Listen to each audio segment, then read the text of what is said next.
कि घर के आंगन में तुलसी जी के जो बहुत सारे फैल गए महाराज जी, उससे क्या हो गया कि बहुत सारे मच्छर और कहते हैं सांप आने का भी डर है।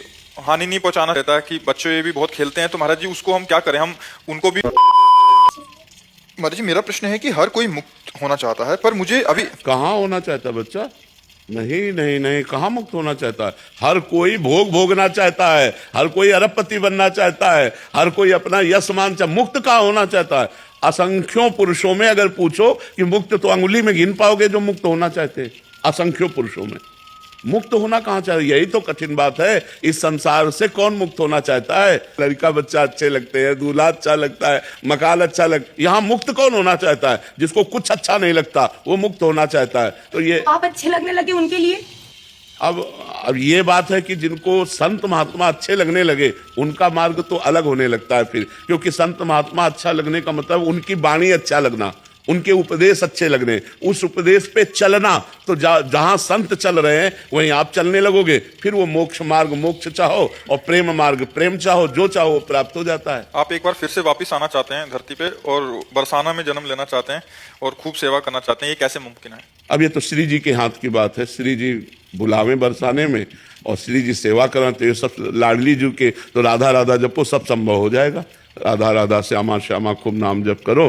श्री जी का नाम रूपी धन है, तुम जो चाहेंगे वो प्राप्त हो जाएगा। हमें खूब नाम रूपी धन इकट्ठा करो। महाराज जी बिना गुरुदेव भगवान के प्रकट सानिध्य के कैसे हम ये अनुभव करें कि गुरुदेव भगवान हम आपकी सेवा कर रहे हैं, चरण दबा रहे हैं, पंखा कर रहे हैं? भाव, हम रोज अपने गुरुदेव भगवान के भाव में चरण दाबे तो भावोत्सवेन, भाव के द्वारा पहुंच जाएगा। हम चरण दबा रहे हैं, हम ध्यान कर रहे हैं विषयों का, वो चरण दबाना नहीं हुआ। चरण नहीं है लेकिन भाव के द्वारा चरण दबा रहे हैं, वो पहुंच गया। समझ रहे हो ना? भाव, भावोत्सवेन भजताम रस काम धेनुम तम राधिका चरण रेणु महामिश्वरामी। जैसे हम लोग शुरुआत में था तो 4 फूल मांग लाए मालियों से और ऐसे बिछा दिए रात्रि में, गर्मी के समय में, और फूलों की शैया और श्री जी उसमें विराजमान, लालजू विराजमान। अब चरण चाप रहे, चापत चरण मोहन लाल, कुंवरी राधे पलंग पौढ़ी, सुंदरी नौ बाल, कबहू कर गई नयन लावत कबहू छुआ। बस भाव में कभी कभी रोना आ जाता। अब कुछ नहीं है, भाव है। और भाव नहीं है तो प्रगट में चरण दबाओ। चिंतन संसार का चल रहा है, कोई लाभ नहीं मिलने वाला।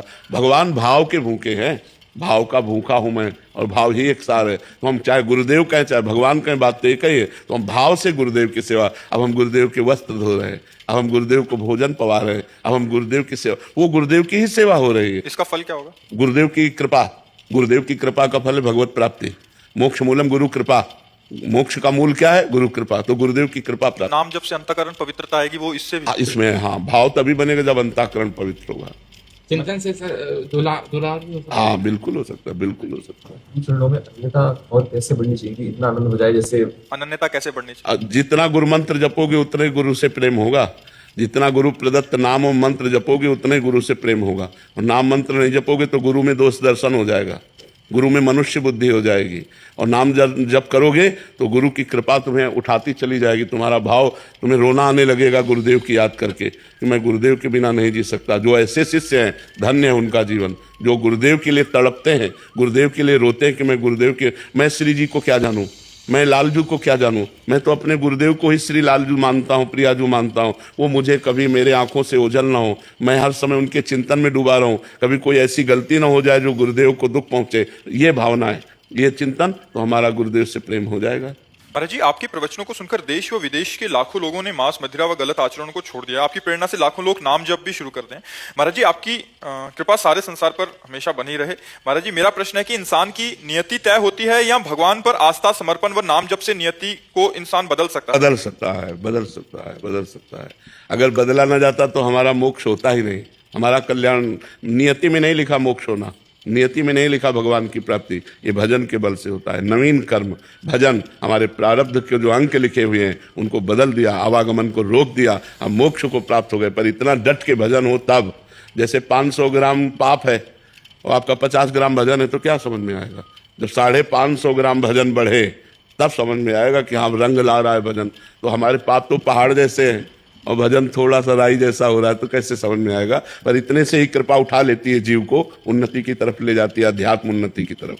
महाराज जी आप कह रहे हैं कि घर के आंगन में तुलसी जी के जो बहुत सारे फैल गए महाराज जी, उससे क्या हो गया कि बहुत सारे मच्छर और कहते हैं सांप आने का भी डर रहता है कि बच्चे ये भी बहुत खेलते हैं, तो महाराज जी उसको हम क्या करें, हम उनको भी हानि नहीं पहुंचाना चाहते। और एक गमले में तो तुलसी जी रखे और उनके दाना बिखर जाने पर जो तुलसी जी आवे वो उनको और अन्य घरों में दे देना चाहिए जो लेना चाहें, नहीं फिर ऐसी जगह स्थापित कर देना चाहिए जहाँ किसी को विक्षेप न पहुंचे। जैसे आप कह रहे हैं कि मच्छर है, घर है, तो वहाँ कहीं सांप ना आ जाए, जंगल जैसे हो रहा है, तो हमको चाहिए कि उनको जड़ से उखाड़ करके अन्य लोगों को दे देना चाहिए या फिर ऐसे स्थान पे लगा देना चाहिए बाहर जहाँ किसी को कोई डिस्टर्ब ना हो, और घर में एक गमले में तुलसी जी विराजमान रहनी चाहिए। श्री हरिवंश महाराज जी राधा जी का प्रकट में साक्षात्कार के लिए क्या केवल मैं नाम जप करने लगूं तो हो जाएगा? देखिए, रूप नाम आधीना, रूप का दर्शन नाम के द्वारा ही होता है। जितना नाम जप करोगे तो श्री जी कृपा करें तब वो दर्शन देंगी।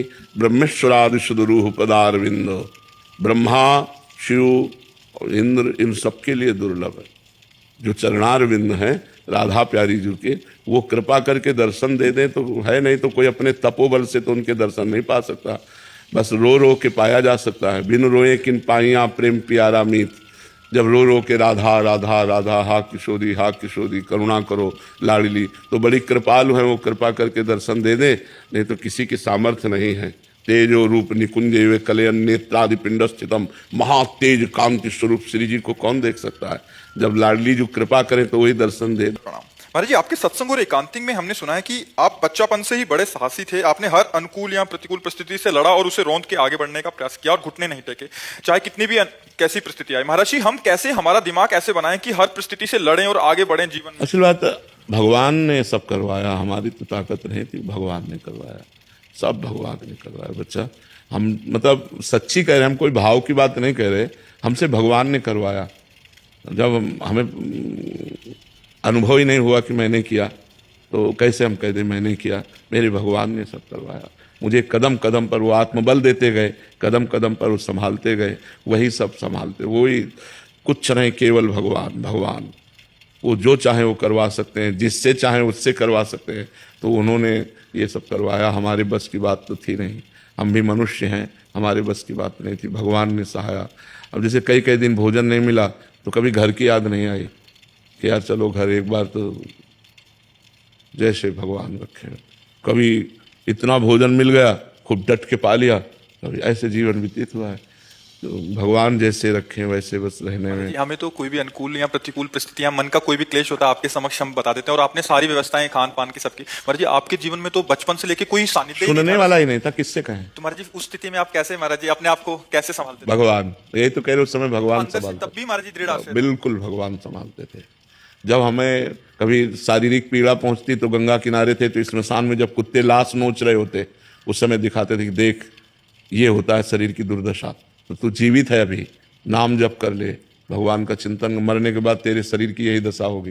घोर वैराग्य में जीवन, अपने आप विचार आते थे। अपने आप विचार वो वही, तभी तो इससे कह रहे हैं कि भगवान ही सब करते हैं, वही संभालते हैं वही। महाराज जी, अभी भी आपका एकांत का मन होता है? हाँ, मतलब कोई ना देखे आपको, ना कोई भीड़ हमारे मांग जो अंदर की है कि जैसे गंगा का किनारा है, यमुना का किनारा है, हम अकेले टहल रहे हों, अकेले चुपचाप हों, बस रात दिन ऐसे शांत एकांत, बस किसी से कोई मिले ना, कोई मतलब ना, बस ऐसा बंद कर दो। मन की मांग ये है। मतलब नदी और लता ये दो बहुत प्रिय है, क्योंकि बचपन से गंगा का किनारा सेवन किया ना, तो धाराजू को देखना कि गंगा जी का इतना पाठ लंबा चौड़ा, खूब खूब जल को देखना, और एकांत, लताएं जल को छू रही हैं ऐसे खूब, तो एकांत शांत बैठे लहरों का दर्शन करना, उसी में भगवत चिंतन में डूबना, ऐसा।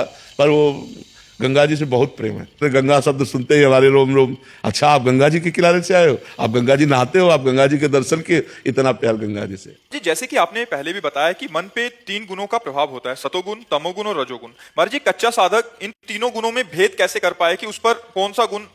जिस समय हमारा मन करुणा से युक्त हो, भगवत चिंतन की तरफ इच्छा हो, संसार से वैराग्य की भावना हो, पवित्र विचार उत्पन्न हो रहे हो, इंद्रियों को भोगों का आकर्षण न हो, तो समझना चाहिए सतोगुण चल रहा है। शास्त्र स्वाध्याय में रति, भगवान के नाम गुण लीला में रति, परोपकार में रति, ये सब सतोगुण के लक्षण हैं। और जब इंद्रियों के भोगों की प्रबल लालसा हो, षड विकारों का तांडव अंतःकरण में हो रहा हो, काम क्रोध लोभ मोह मद मत्सर, धन प्रिय लग रहा हो, मान प्रिय लग रहा हो, तब समझना चाहिए कि रजोगुण बढ़ रहा है हमारे अंदर। और जब निद्रा, आलस्य, प्रमाद, हिंसा, द्वेष ऐसी भावनाएं प्रकट हो रही तब समझना चाहिए तमोगुण बढ़ रहा है। लेकिन इन तीनों गुणों का अतिक्रमण करके गुणातीत होने के लिए भगवान का नाम गरज रहा है। यदि हर गुण की परिस्थिति में नाम जप करोगे तो गुणों पर विजय प्राप्त कर लोगे।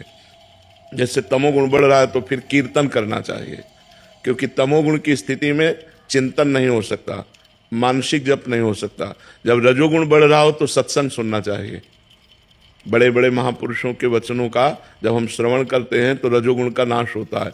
और जब सतोगुण बढ़ रहा होता है तो अपने आप भागवतिक प्रवृत्ति आती है।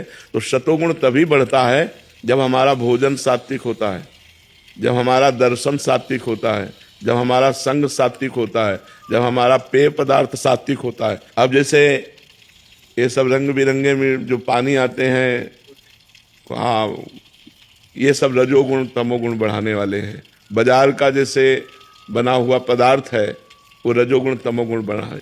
शुद्ध सात्विक रसोई का बना हुआ भोजन, भगवान को अर्पित किया हुआ प्रसाद, वो सतोगुण बढ़ाता है। तो अगर हम तमोगुण रजोगुण पर विजय प्राप्त करना चाहते हैं तो हमारा पहनावा, हमारा खान पान, हमारा दर्शन, अब रजोगुण का मूर्तिमान स्वरूप मोबाइल सबके पास रहता है। अगर मोबाइल से सत्संग सुनो तो सतोगुण बढ़ा सकता है, नहीं तो अगर संसारिक चित्र देखो, गंदी बातें देखो तो रजोगुण तमोगुण को बढ़ाएगा। इसलिए हमारा सतोगुण बढ़े, हमको ऐसा संग करना चाहिए, ऐसा देखना चाहिए, ऐसा सुनना चाहिए, ऐसा बोलना चाहिए, ऐसा खाना चाहिए, ऐसा पीना चाहिए, तो हमारा सतोगुण बढ़ेगा। और जैसे जैसे सतोगुण बढ़ेगा वैसे वैसे हमारी आध्यात्मिक उन्नति होगी।